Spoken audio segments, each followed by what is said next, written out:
Chapter 9. Enthusiasm. If it's hard, then do it hard. Les Brown. To become enthusiastic, you must act enthusiastic. Frank Betcher. Nothing great was ever achieved without enthusiasm. Ralph Waldo Emerson. I don't know of any self-generated force that will do more for you than enthusiasm. Thomas Edison once said, when a man dies, if he can pass enthusiasm along to his children, he has left them in a state of incalculable value. Experience proves that to be true. Enthusiasm is more than wealth. It is a zest for living.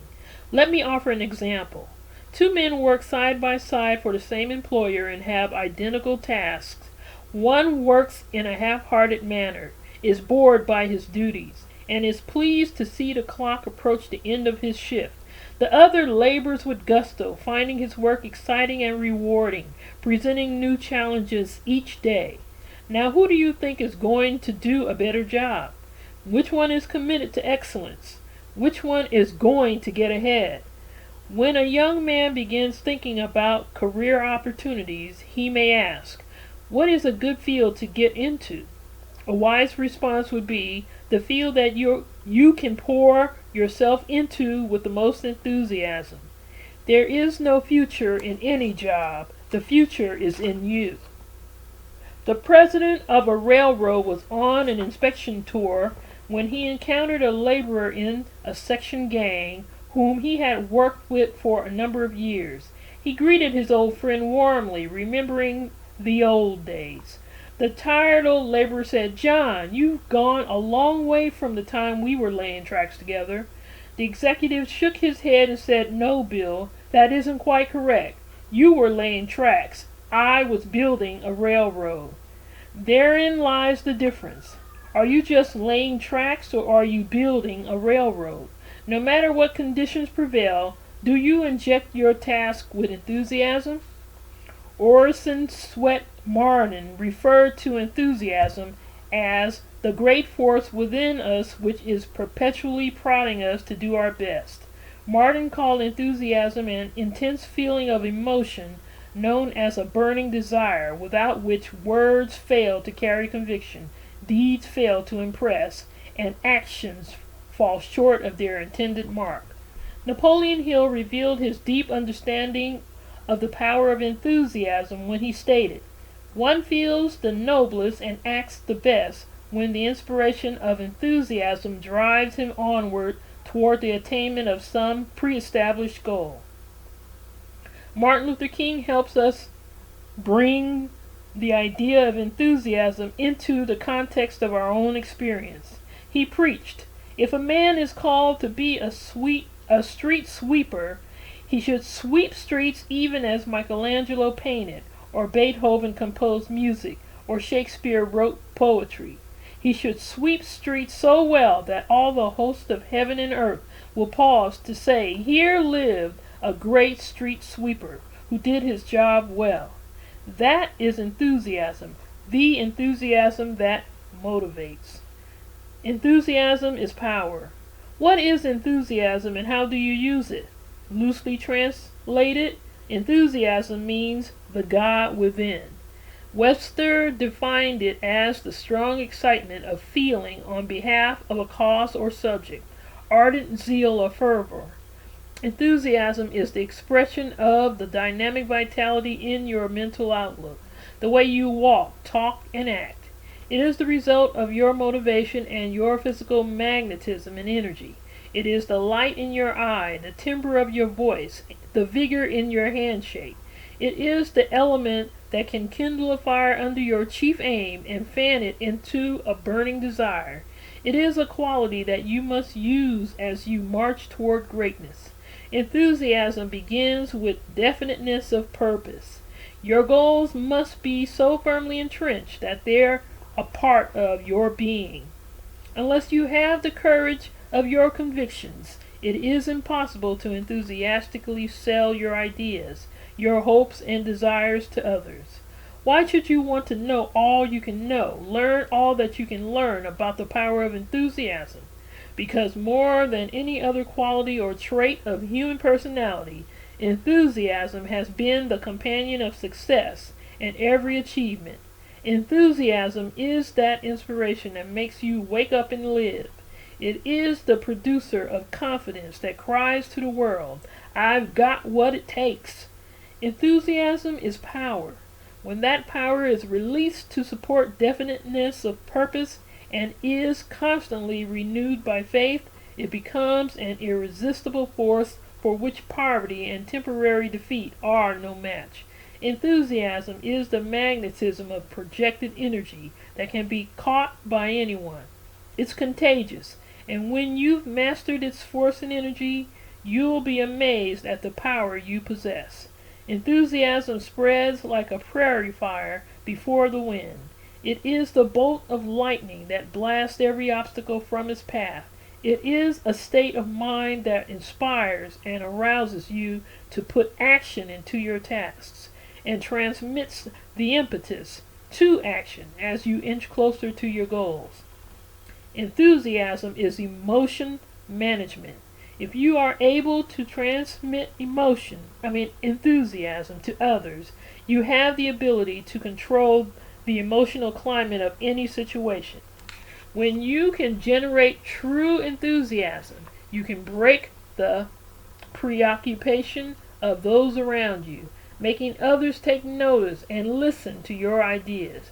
You can capture attention through enthusiasm and guide that attention in any direction you so choose. Enthusiasm is a universal language. It is a state of mind that we all recognize. Why?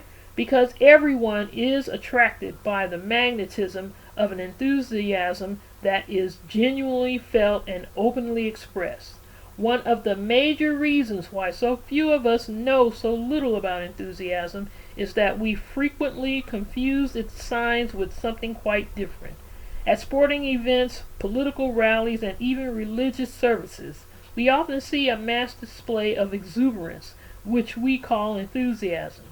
Call it mass hysteria, group hypnosis, or crowd reaction in its mildest forms. But it is not enthusiasm, at least not in its formal definition.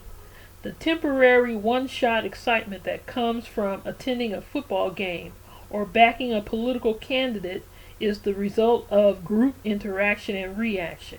It is neither true nor lasting. Genuine enthusiasm is as enduring as any of our finer human qualities: love, sincerity, courage, or faith. And like these qualities, enthusiasm is the outward reflection of a deep emotion that originates within. There is a difference between having enthusiasm and being enthusiastic. And instilled enthusiasm connotes a positive mental attitude, an internal impelling force of intense emotion. It always implies an objective cause that is pursued with devotion. Being enthusiastic is a compelling external expression of action. When you act enthusiastically, you accentuate the power of suggestion and self-suggestion. Thus, the person who acts enthusiastic by speaking in an enthusiastic manner develops genuine enthusiasm. When a salesman is imbued with the strong conviction, he literally radiates his feelings with emotion. And so it is with enthusiasm. It springs from the heart, and it is as difficult to mask as is deep sorrow or abiding love. In fact, enthusiasm is the most important factor in successful selling. It converts the mediocre salesman into a master salesman. There has never been a top-notch salesman who didn't use the persuasive power hidden in enthusiasm. Another cause of confusion regarding the nature of enthusiasm is that many of us are embarrassed to express our true feelings. We either try to force our emotions or suppress our feelings by being sedate. In either case, the effectiveness of the real power of enthusiasm is lost. The power of enthusiasm lies within its natural and unrestrained expression. It is not surprising, therefore, that Andrew Carnegie said, "Enthusiasm is a great leavening force in the mental world, for it gives power to your purpose. It helps to free your mind of negative influences and brings you peace of mind. Lastly, it inspires personal initiative, both in thought and physical action. It is very difficult for one to do his best when he does not feel and display enthusiasm. There is no limit to what can be accomplished through enthusiasm. Take note of the following examples. Armed with a fervent zest for scholarship and undying enthusiasm, George Washington Carver asked his Creator to unveil the secrets to the universe. "Little man," he was told, "your mind is too small to be burdened with such matters. It's best you choose just one of my creations and examine it in its entirety." Thus Carver devoted his life to the full examination of the peanut and revolutionized America's agricultural system in the process. He became the grand architect of America's $100 billion peanut industry. Possessing nothing but an unrelenting enthusiasm, Arthur A. Schomburg still ranks as the foremost bibliophile and Afro-American archivist. In 1926, the Carnegie Foundation offered him the then incredible sum of $10,000 for his collection of books, prints, and manuscripts on the Dark Continent. Attracted to African history since childhood, Schomburg had recorded every known fact he could find on the history of his people. His early research was to serve him well in debates and open discussions with white classmates, some of whom would declare that the black man had never achieved anything of note. On such occasions he was able to refute their ignorance. Known for his oratorical eloquence and memorable passages, Schomburg's enthusiasm for African history was apparent as he shared his knowledge to all who would listen. Paul Robeson both scorned and rebuked for his racial views, convinced an unbelieving world through enthusiasm that blacks can excel no matter the endeavor, no matter the odds. And what better proof did he need than himself? The youngest son of forbearing parents, Robeson was without peer, a world-class athlete, a distinguished scholar, an accomplished linguist, and a convincing actor. Robeson was culturally refined beyond his years. A member of Phi Beta Kappa and later a Columbia Law School graduate, Robeson walked with kings but was loved by the common man. Regardless of the environment or the circumstance, Paul Robeson always managed to ignite his peers with a great deal of enthusiasm. Matthew Henson stood literally on top of the world when he became the first man to reach the North Pole. Henson's unparalleled accomplishment holds a high place in the annals of what was previously labeled impossible. Of course, the greater part of credit goes to Robert E. Peary, one of America's most courageous explorers. But Henson's role was so vitally important that it seems safe to say that had there been no Matthew Henson, Peary's impossible voyage might have ended like all the others, in failure. History calls them scientist, historian, scholar, and explorer, and they were. But they were also enthusiasts in a less than enthusiastic world. They succeeded because they projected enthusiasm that sprang from the heart and the inner recesses of the soul. The source of enthusiasm. You may ask, if enthusiasm springs from the heart, from within, how do I go about generating it? Frank Betjer, one of the world's best-known salesmen, spent a lifetime answering this question. For more than 20 years, Betjer was among the top 5 salesmen nationally in the highly competitive insurance industry.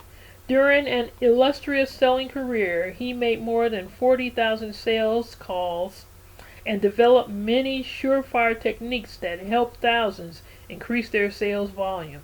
Because of his enormous sales success, he was called Mr. Enthusiasm by his peers.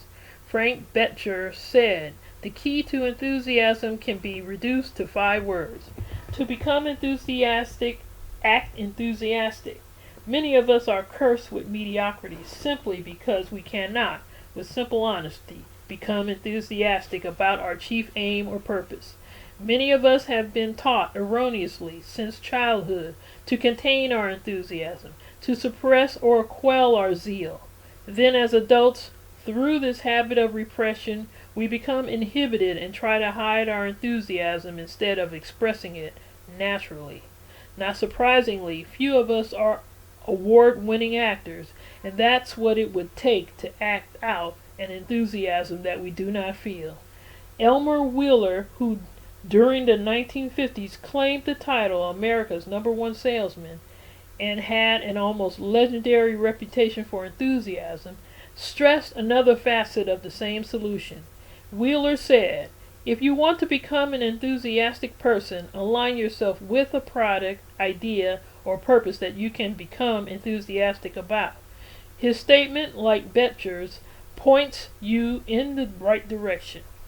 Effective enthusiasm must be based on an honest opinion. Contrary to popular belief, people are not born with enthusiasm. It is developed by the correct combination of 3 very essential ingredients: interest, knowledge, belief. I say correct combination because these qualities must be developed in this sequence and progression. Interest, knowledge, and belief are key words because of their close relationship. When they are combined with desire or purpose, they give one access to unlimited power. Without interest, knowledge is lost. Our minds simply will not comprehend the facts. Without knowledge, there is no genuine or lasting belief, only superstition. And without belief, we never developed interest. If you combine both definitions, Bettger's and Wheeler's, you're given a clearer understanding of how to cultivate and maintain a newfound enthusiasm. Having done so, you will express an interest in ideas, products, or services about which you will have knowledge and belief. This generates the power of enthusiasm. Interest, the first step to enthusiasm. Most people will agree that the first step to enthusiasm is interest. Certainly, enthusiasm is much easier to generate when it concerns something we like, something that draws our attention. But it is possible to be enthusiastic about something we don't like or have little interest in. The answer is both yes and no. If you mean genuine enthusiasm, the answer is an emphatic no. You cannot be genuinely enthusiastic about anything without being interested in it. At this point, disbelievers seem ready to quit. They offer the following logic: if I could never be enthusiastic about my job, my company, my product, or my present circumstances because I've lost all interest. On rare occasions, I've advised individuals to make a change, either of vocation or location, simply because I felt they were in a place or field to which they were not well suited. However, in the vast majority of circumstances, the only change that was really needed was one of attitude, not activity. Imagine the pandemonium that would exist if everyone who was not interested in his or her work or occupation suddenly decided to make a change or seek greener pastures. What is most startling is that interest can be inspired. Somehow we get the idea that our interests are hereditary, that we're born with them in much the same manner that we are born with physical characteristics. This simply is not true.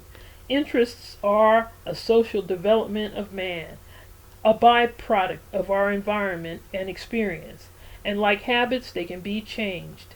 How can you develop an interest in something you care little about? Developing such an interest cannot be possible unless there is a reason why you should cultivate such an interest. Without motivation, there is no purpose. Imagine that you're in a line of work in which you have lost complete interest, but you can't bring yourself to switch jobs, fearing that you will be forced to start over. You also realize that you won't advance any higher than your current level unless you somehow recapture your former interest and enthusiasm for your position. You have good reason for developing an interest. That's motivation. And since you want to, you decide to do it. That's purpose. The rest is fairly easy. Interest is nothing more than unsatisfied curiosity.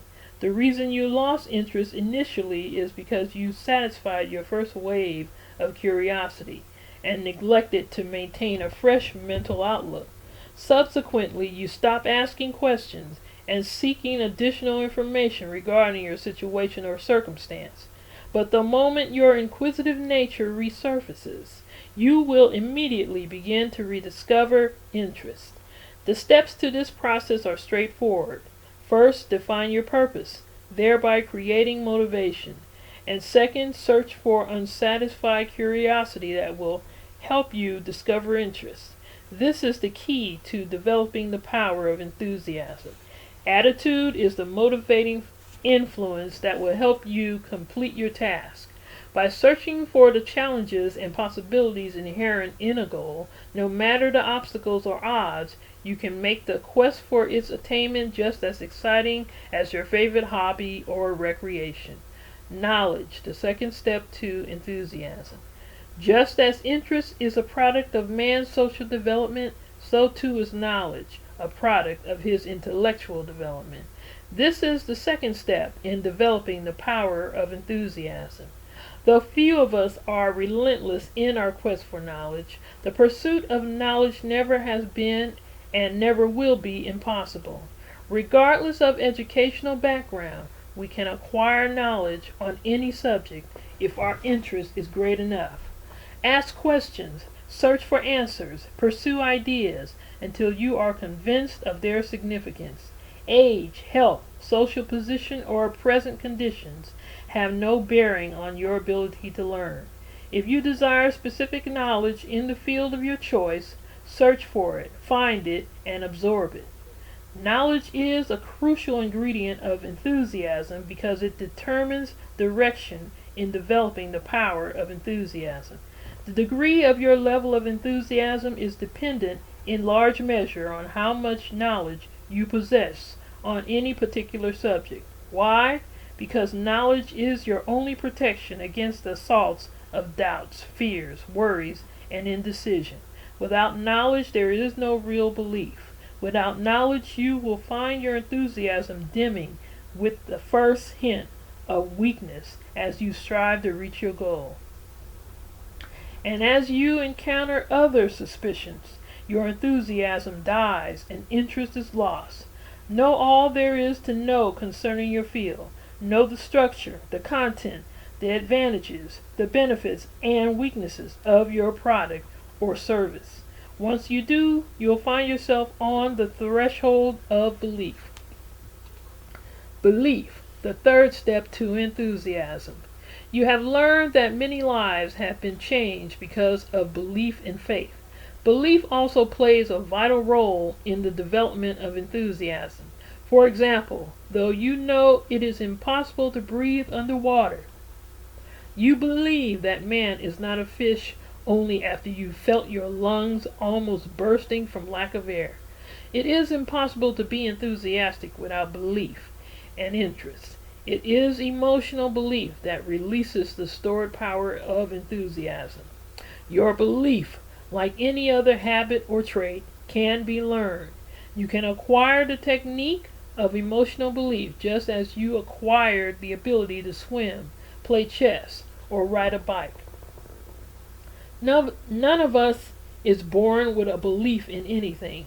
We learn to believe in our families, our friends, and our religions. Above all, we learn to believe emotionally in ourselves. To create genuine enthusiasm, we must combine a kindled interest and acquired knowledge with the emotional impact of sincere, unequivocal belief. Each of these qualities support the other.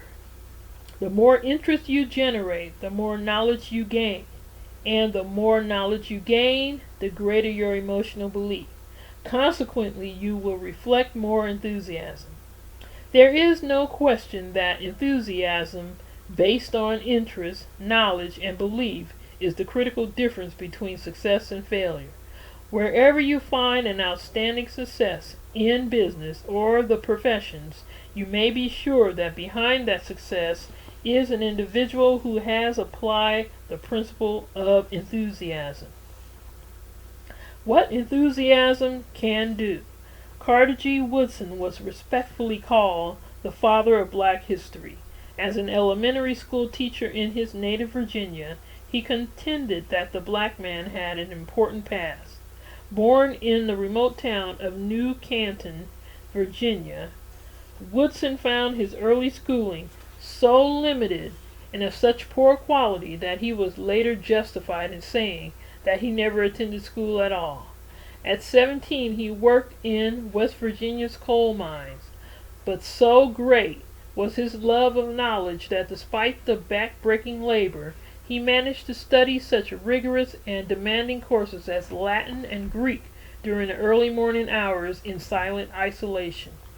After 3 years of self-education, he found his path leading upward. He received bachelor's and master's degrees from the University of Chicago and a doctorate from Harvard. By 1965, 15 years after his death, his enthusiasm for black history had spread.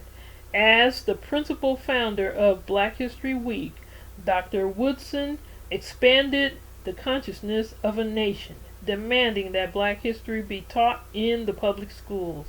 As a result, educators developed programs and curriculums that filled an obvious gap in the literature, and America now sets aside 1 month each year to celebrate the contributions of Afro-Americans. Why? Because Carter G. Woodson believed in black history. In 1893, Daniel Hale Williams validated his theories on abdominal and chest surgery by becoming the first surgeon to successfully operate on the human heart. In addition to his pioneering surgery, Dr. Williams organized America's first black-owned hospital, Providence Hospital in Chicago, Illinois. But it was his open-heart surgery and enthusiasm for new and innovative procedures that became the clarion call for treating heart disease. Why? Because Dr. Daniel Hale Williams believed the pointless remark, "It's a man's world," is a myth, a mere assemblage of words. But generations of women have heard this old wives' tale, believed it, and thereby constructed unnecessary barriers in their lives. The ever-resourceful Susan DePass proved that the world belongs not only to men, but to women as well. As president of Motown Productions, she describes the key to success in the following manner. You have to keep your mind on what is truly important and focus your enthusiasms on your goal.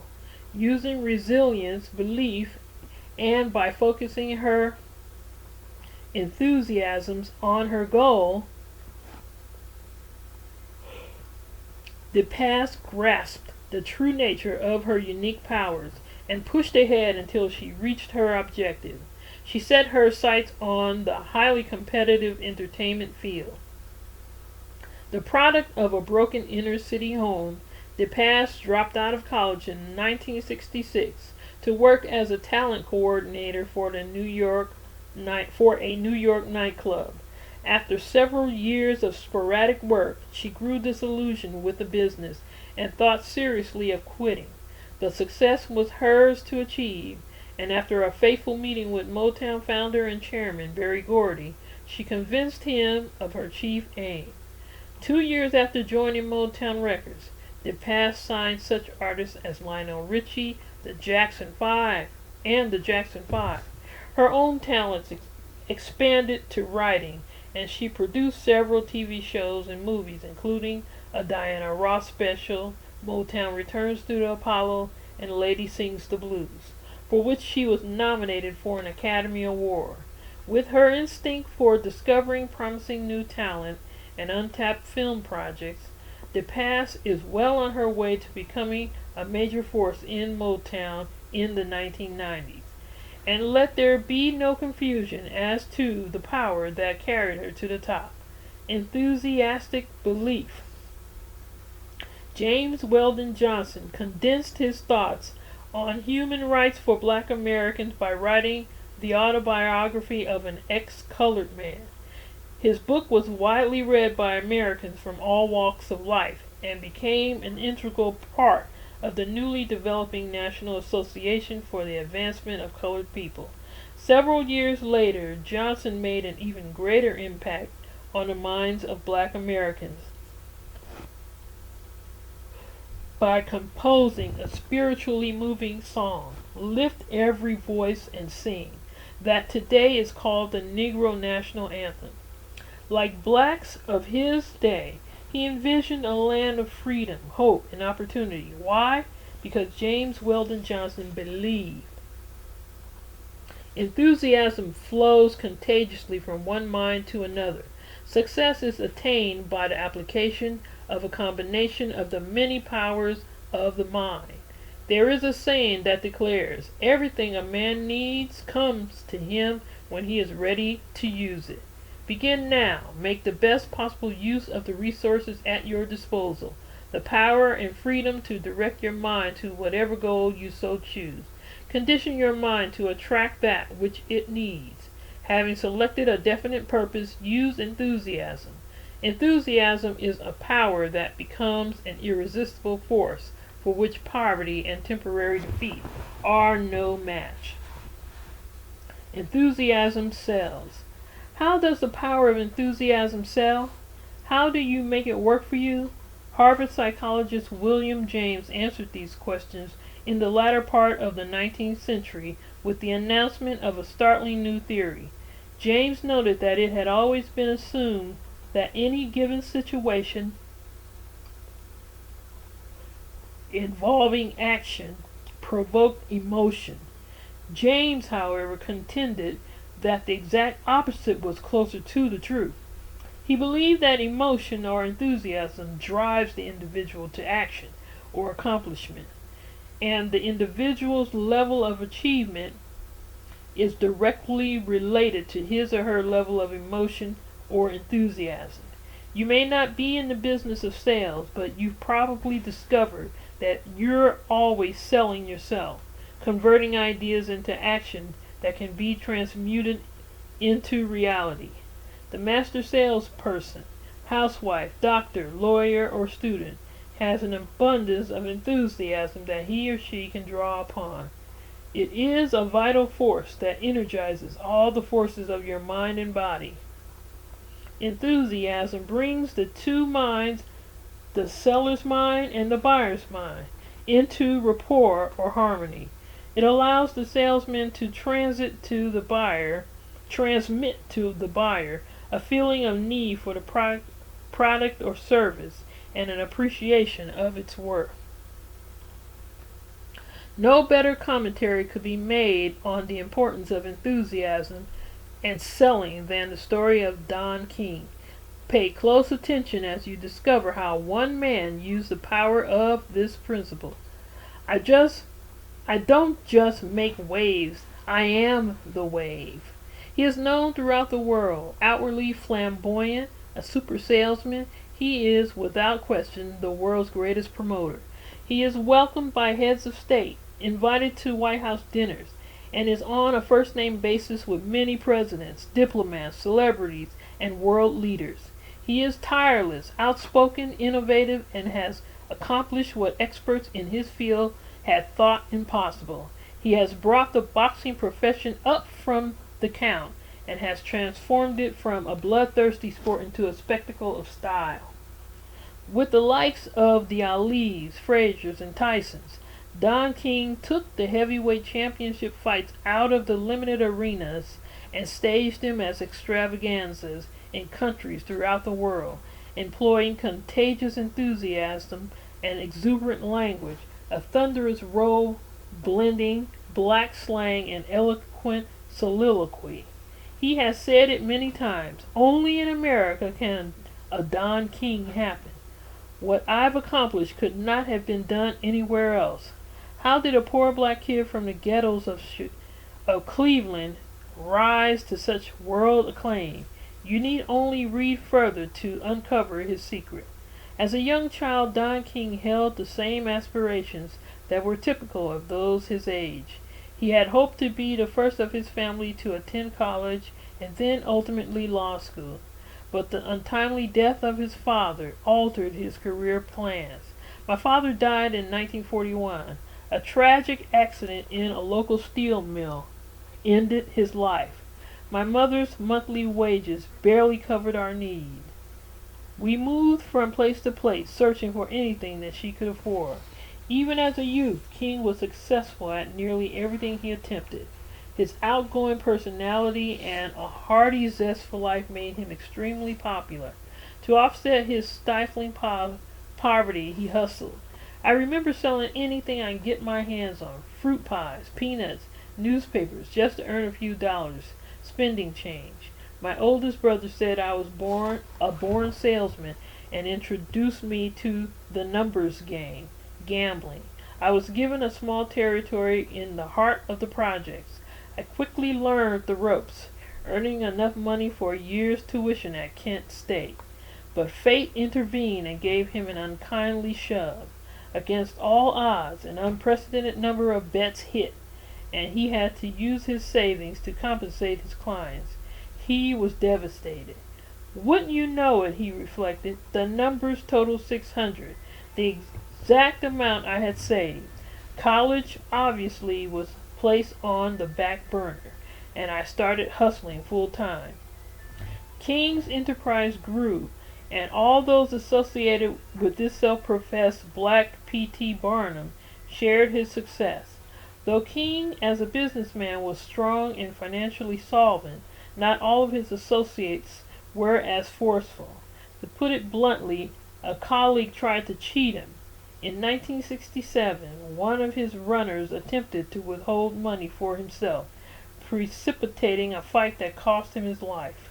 For his part in the altercation, King was sentenced to 1 to 20 years in the Ohio State Penitentiary in Marion. It was an experience that was to have an enormous impact on his life. King remembers his first day at the facility. I cried as I looked beyond those prison gates. I couldn't believe what had happened. I saw this calamity as a test of my faith. In that hard, dreary world of confinement, I re-examined my life, my direction, and goals. I was determined to make the time serve me, instead of me serving time. In order to kill time, King read books and materials on a wide range of subjects. What began as leisurely reading soon proliferated into an insatiable desire for knowledge. He became a sponge for information. As his reading habits changed, so too did his attitude. His voracious thirst soon led to correspondence courses from area colleges in business, economics, and philosophy. Within a 4-year period, King had read nearly every book in the prison library, transforming his goals and perceptions of himself in the process. In 1971, King was paroled with no money and even fewer skills. Open to any ideas, he heard of the plight of a local hospital that was on the verge of shutting its doors for lack of funds. With his typical enthusiasm, King decided to get involved. Though he knew little about fundraising, he toyed with the idea of staging a boxing benefit featuring then world heavyweight champion Muhammad Ali. King's suggestion drew more than a mild reaction. Others involved in the project were skeptical and thought his idea foolhardy and impossible. After all, they thought, the heavyweight boxing champ doesn't give his time away. But believing that it made sense, King pressed on. Armed with only enthusiasm, without contacts or funds, King convinced influential backers to share the financial burden and persuade the champ to donate his time to such a noble cause. Several weeks later, he staged the event as planned. King even surprised himself by raising more than $80,000. Through his efforts, the strapped institution was saved. King used this experience to catapult himself into the fight game. By initially volunteering his services, he gained invaluable insight into what he liked doing and what he did well. He has a natural gift for motivating, promoting, and selling his ideas to others. Intoxicated with his success, King plunged headlong into professional boxing, beginning with many small-time bouts and slowly building his self-confidence. Today, the promotional company that he created, Don King Productions, includes more than sports entertainment. Under his auspices are record companies, athletic management, and public relations. In 1976, King was nationally recognized for his rags to riches achievements by the Congressional Record, where he was called one of the most astute entrepreneurs in the country. How does a black man from the inner city scale the mountain of success? Listen to this achiever reveal his secret. My appraisal of myself is that I can do anything I want to do. I feel that if I am tenacious, work hard, persevere, and attack all obstacles with enthusiasm, I will be successful. What I've done can be done by anyone. If you set yourself on fire, the world will watch you burn. I came from the black hardcore of East Cleveland. I didn't have rich parents, influential contacts, or a college degree. But my father died when I was 10, and yes, I am an ex-con. But I did have, and still do possess, a great deal of enthusiasm. This is undoubtedly one of the keys to my success. Think back over this story. Realize that Don King's infectious enthusiasm enabled him to achieve his goal and establish a new career for himself in the process. Enthusiasm was the force that brushed aside the stumbling blocks that stood in his path. Enthusiastic momentum. Unfortunately, many of us generate enthusiasm for short periods of time only to see the fire of our power start to die down. Enthusiasm is like a fire. Unless you continue to add fuel, it goes out. We're all familiar with the person who starts enthusiastically, but in the long run dies out. This person lacks momentum. He is operating below a productive boiling point. Yet we all know that it takes but a single degree to transform water into steam.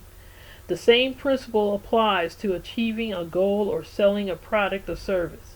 Too often we try to sell ourselves and our ideas without that extra degree of power that is achieved with boiling point enthusiasm. For the want of one degree of pressure, we fail to achieve our goals because the enthusiasm we generated isn't consistent. It lacks momentum. It has no staying power. What's the answer? Go back to the definition of purpose, to the goals you first outlined as your motivation for developing enthusiasm.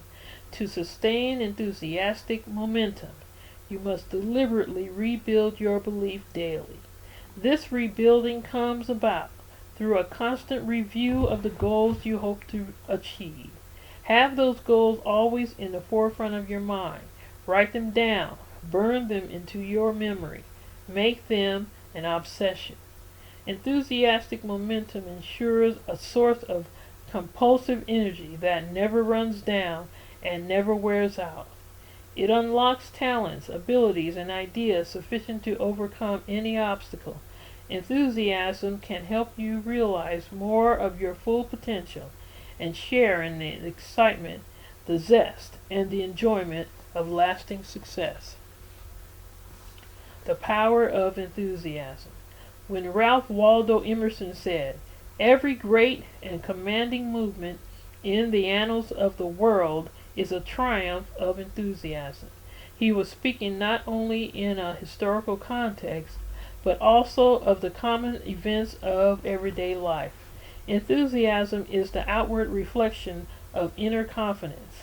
You can command every situation in life by taking a step with enthusiasm. Enthusiasm isn't for sale. You can't buy it, but you can create it.